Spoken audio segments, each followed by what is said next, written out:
Good morning guys, সামন্ত ক্যানভাসের সকল বন্ধুদের আমার স্বাগত। আজকে অনেকটাই লেট হয়ে গেছে উঠতে, জানো তো বন্ধুরা, 8:30 বেজে গেছে।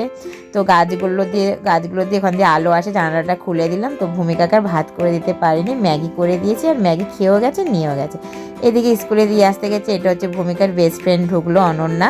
তো একটু ওখানে দাঁড়িয়ে আমার একটা বন্ধুর সাথে কথা বলছিলাম, তারপরে বাড়িতে এসে দেখছি তোমার দাদাভাই চলে এসেছে।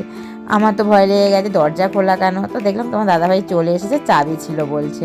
তো তোমার দাদাভাই কী কী নিয়ে এসেছে দেশ থেকে সেগুলো তোমার সাথে শেয়ার করছে। এই দেখো, এগুলো হচ্ছে দেশের মুড়ি, দেশের ডাব, নারকেল, কুইমিটুলি, তারপর এটা কি আলু বলে জানি না ঠিক।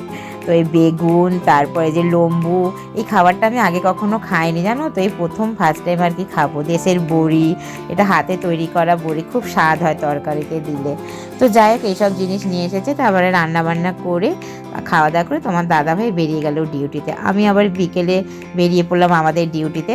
তো এর নাম হচ্ছে চিনি, জানো তো, এটা কিন্তু আমাদের কুকুর নয়, এটা হচ্ছে একটা রাস্তারই মানে আরেকজনের কুকুর পোষা, ও ওকে আদর করে। তারপর ডিউটি থেকে এসে আমরা কবে ঘুরতে গেছি, এখন ঠিকঠাক জিনিস গোছানো হয়নি, সব গোছাগুছি করলাম। তো তোমার দাদাভাই আবার চিকেন নিয়ে আসলো, চিকেন বসিয়ে দিয়েছি, এদিকে এদিকে ভাতও হয়ে গেল।